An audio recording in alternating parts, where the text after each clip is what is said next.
हुए हैं, किसी कारण के लिए इकट्ठे हुए हैं। हमारी कॉलोनी की आन बान शान। दिल्ली के सफदरजंग क्लब के चुनाव को लेकर एसोसिएशन के लोगों ने क्लब के चुनाव को लेकर एक बैठक का आयोजन किया, जिसमें सफदरजंग एन्क्लेव RWA एसोसिएशन के लोगों ने हिस्सा लिया और लोगों ने इस बात पर चर्चा की। इस सफदरजंग क्लब का चुनाव साल 2015 में हुआ था। चुनाव को लेकर पिछले 7 साल हो चुके हैं, लेकिन अभी तक कोई चुनाव नहीं हुआ है और मामला भी कोर्ट में चल रहा है। देखिए हमारे संवाददाता शाहनवाज खान की एक खास report, BBC 24/7 news, Safdarjung Enclave, Delhi. Sharma ji, doctor साहब, पिंकू चावला जी, मैं सबसे पहले शुरुआत जो है मैं शर्मा जी को रिक्वेस्ट करूंगा प्लीज आज के कार्यक्रम की शुरुआत करें। Thank you very much. अच्छा दोस्तों के अब लंबी चौड़ी बात है नहीं, सबको पता है कि किस पर्पज के लिए करते हुए और पर्पज भी इसको पूरी है। ये नहीं कि हमको पता है, सबको पता है क्या है और फिर ये गाइडलाइन दी किसको फॉलो कीजिए प्लीज सी वो मेरी रिक्वेस्ट मैं थोड़ी बात नहीं आपका मानव सीनियर आप एक्टिवली एसोसिएटेड, मेरी सिर्फ आप लोगों से एक रिक्वेस्ट है, एक only speak the truth, develop the courage to speak the truth, motivate the people to speak the truth. आज सबसे पहले आप अपना नाम बताएं। मैं PP Singh, A1 central park Safdarjung enclave association का प्रेसिडेंट। और जो सफदरजंग क्लब के बारे में जो बातें कही जा रही हैं, क्या कहेंगे? सबसे पहले शुक्रगुजार हूँ आपका, आप यहाँ पे आए। कम से कम पब्लिक तक मैसेज जरूर जाएगा कि बदइंतज़ामी कितनी है और उस बदइंतज़ामी को दूर करने के लिए हमें क्या क्या करना है। आज हम सब सफदरजंग एन्क्लेव क्लब में जो इलेक्शन अनाउंस हुए उसके एवज में सफदरजंग के निवासियों की मीटिंग बुलाई थी और ये सब वही लोग हैं जो क्लब के फाउंडर मेंबर्स हैं और क्लब के लिए आज तक काम करते रहे हैं। और अब क्लब जो सामने नज़र आ रहा है पिछले कुछ साल से बड़ी बदतर हालत में पहुंच गए। मुझे लगता है शायद बदइंतज़ामी का नतीजा है। पहले वाली मैनेजमेंट कहाँ पीछे रह गई, कहाँ पिछड़ गई, हम पुरानी बातों में नहीं जाएंगे। पुरानी बातों में जाके गड़े मुर्दे उखाड़ने में कुछ नहीं होगा। अब तो ये नज़र आ रहा है कि हर कीमत पे सफदरजंग की आन बान शान ये जो क्लब है जो बहुत पिछड़ गया है, इसको ऊपर लेके आना है। इसके लिए जो भी कुछ करना पड़े हम सारे मेंबर जी इकट्ठे होंगे, इसके लिए साधन जुटाएंगे, साधन जुटा के आगे बढ़ेंगे और एक ना एक दिन इस क्लब को आगे लेके आएंगे और पूरे हिंदुस्तान में इसका नाम कमाएंगे। इसके निवासियों के लिए पूरी सुविधाएं होनी चाहिए यहाँ पे, नहीं तो ये सफदरजंग का क्लब ही क्यों पीछे पिछड़ जाए, बाकी कॉलोनियों के क्लब क्यों आगे आगे। वो कहीं ना कहीं इससे पहले वाली मैनेजमेंट कहीं पिछड़ गई या कुछ गलत नतीजे रहे। उसमें एक कारण ये कोरोना की बीमारी भी रही 2 साल में, लेकिन 7 साल से एक ही मैनेजमेंट है, वही मैनेजमेंट चला रही है।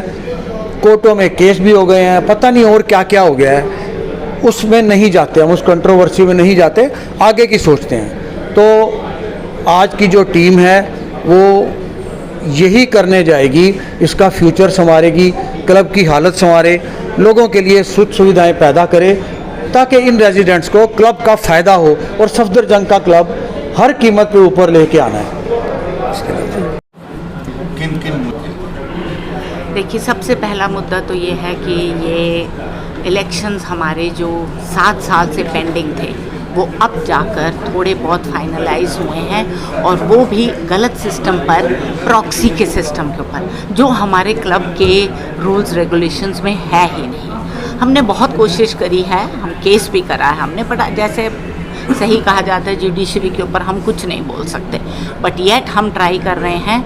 और बहुत सारे इन्होंने जो घपले कर रखे हैं, कैश के ऊपर कर रखा है और सिस्टम्स के ऊपर कर रखा है, उसके ऊपर हम कोशिश कर रहे हैं कि हम कुछ कर सकें। पर क्योंकि इलेक्शंस अब 3-4 दिन में हैं और प्रॉक्सी करनी है, लेनी है, तो इसमें हम थोड़ा सा कोशिश कर रहे हैं कि हमारा क्लब बच सके और हम एक बहुत बढ़िया क्लब सेटअप कर सकें। जब सफदर देखिए, ये जो क्लब था ना, ये one of the elite clubs के अंदर था, पर वही कहते हैं ना, अगर राजा ही ठीक ना हो तो कुछ भी ठीक नहीं चल सकता। प्रजा कैसे चलेगी, मुझे बताइए। इतना अच्छा हमारा शर्मा जी के टाइम के ऊपर बहुत अच्छा सिस्टम चल रहा था, पर जब से इन्होंने लिया, जितना पैसा हमारा फिक्स था, अब तो हम इस टाइम तो हम कर्ज में डूबे हुए हैं हमारा क्लब। तो आप ये सोच लीजिए वो क्लब कैसे चल सकता है। उस क्लब का आगे बढ़ने का कोई दिखता ही नहीं, रास्ता ही नहीं दिखता हमें। पर अगर हम इलेक्शंस में अपनी टीम खड़ी करते हैं इस बारी, तो आई एम श्योर हम ऑनेस्टी और हार्ड वर्क के साथ अपने सफ्दरजंग क्लब को बिल्कुल पंचशील क्लब, कंट्री क्लब से भी ऊपर ले जाएंगे।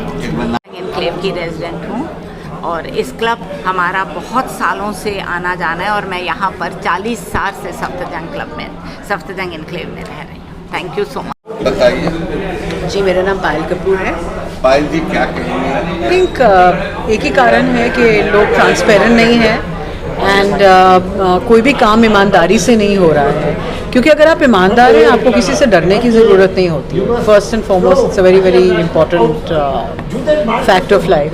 सो अगर आप में ऑनेस्टी है, इंटेग्रिटी है, ट्रांसपेरेंसी है, आपको किस बात का डर? आई मीन आप नहीं करेंगे तो कोई और करेगा। आप तो आफ्टर ऑल इस पोस्ट पे हैं क्योंकि आप चाहते हैं कि कॉलोनी का बेटरमेंट हो, लोग आपका क्लब का नाम हो। आप रिग्रेस नहीं करना चाहेंगे, आप प्रोग्रेस करना चाहेंगे। क्योंकि प्रोग्रेस नहीं हो रहा है तो तभी ये इतना सारा हलचल हो रहा है यहाँ पे। अगर टीम अच्छा काम करे तो ऐसी चीज़ कभी भी नहीं सामने को आती। कब है इलेक्शन, कब होगा? आई थिंक इस वीक में ही है आपका इलेक्शन, जो भी है। तो जो नई टीम आएगी, I wish them all the इस बार नई टीम लग रही है, काफ़ी मजबूती से लड़ाई लड़ने वाली है। जी, आई होप सो, बिकॉज जो भी नई टीम है प्रोफेशनल्स की टीम होनी चाहिए, जिसके अंदर सब अपनी अपनी कंट्रीब्यूशन कर सकें। और जैसे कि लॉयर्स हों, चार्टर्ड अकाउंटेंट्स हैं, डॉक्टर्स हैं, एक ऐसा फोरम हो जहाँ एजुकेटेड लोग हों और एजुकेटेड से भी ज़्यादा ऑनेस्ट लोग हों और जो काम करना चाहें बेटरमेंट ऑफ द सोसाइटी, जो कि सामने आए। ये नहीं कि बस सब कुछ अपने लिए, कोई डोमिनेंस नहीं होनी चाहिए, कोई सिंगल मैन शो नहीं होना चाहिए, क्योंकि आपको हमेशा एक टीम को साथ लेके चलना चाहिए, तभी अच्छा काम हो पाता है। आपको जनता टीवी की तरफ से एडवांस में बताएं। I am Vinod Kumar Dhanda, life member of Safdarjung Club साल से। जी, I am plaintiff number 1 in the suit against Safdarjung Club to end proxy voting। Safdarjung Club में सबसे जो बड़ी बीमारी है वो है प्रॉक्सी वोटिंग, और जो प्रॉक्सी वोटिंग को ख़त्म करने के लिए मैं पिछले 12 साल से ऑनरेबल हाई कोर्ट में जा रहा हूँ। और अब इशू नंबर 2 में मेरी ऑनरेबल कोर्ट से प्रार्थना ये है, प्रेयर ये है कि जो इश्यूज़ में इशू नंबर 2 जो है, whether memorandum was amended in the year 1977, वो डिसाइड किया जाए। जो ओरिजिनल मेमोरेंडम है उसमें कोई प्रॉक्सी वोटिंग नहीं है। इस समय क्या हो रहा है, जो मैनेजिंग कमेटी है वो अपना रिटर्निंग ऑफिसर खुद अपॉइंट करती है, खुद प्रॉक्सीज कलेक्ट करती है और प्रॉक्सीज कलेक्ट करके खुद को वोट करके वापस जीत जाती है। अब यही होगा, ये जो 18 तारीख के इलेक्शन में आप देखेंगे, हम चाहे जितनी मर्जी कोशिश कर लें, ये जो मैनेजिंग कमेटी है इन्होंने खुद प्रॉक्सीज कलेक्ट करनी है, खुद को वोट करना है और खुद जीत जाना है। ये हो रहा है, कई सालों से हो रहा है, अब भी होगा। और ये जब तक प्रॉक्सी वोटिंग खत्म नहीं होती ये होता रहेगा। तो मैं पिछले 12 साल से ऑनरेबल कोर्ट में जा रहा हूँ for fighting to end proxy voting, और मुझे उम्मीद है कि अब अगली तारीख है 10 अक्टूबर। 10 अक्टूबर को ऑनरेबल कोर्ट से मेरी प्रार्थना होगी कि प्रॉक्सी वोटिंग को ख़त्म किया जाए, जो कि सही तरीके से सीक्रेट बैलेट से इलेक्शन हो। मेमोरेंडम के हिसाब से जनरल बॉडी अपॉइंट करती है रिटर्निंग ऑफिसर, और जनरल बॉडी उसके बाद जनरल बॉडी मीटिंग में इलेक्शन होती है। आज तक ये हो नहीं रहा।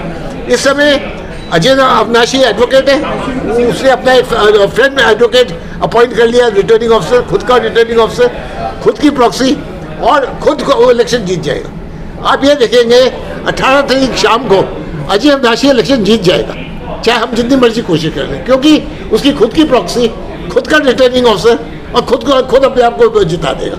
ये होगा 18 तारीख को। मेरी प्रार्थना है कि सिस्टम ख़त्म किया जाए और प्रॉक्सी वोटिंग को ख़त्म किया जाए, एक ऑनेस्ट टीम आए और ये सफ्दरजंग क्लब को बचाए।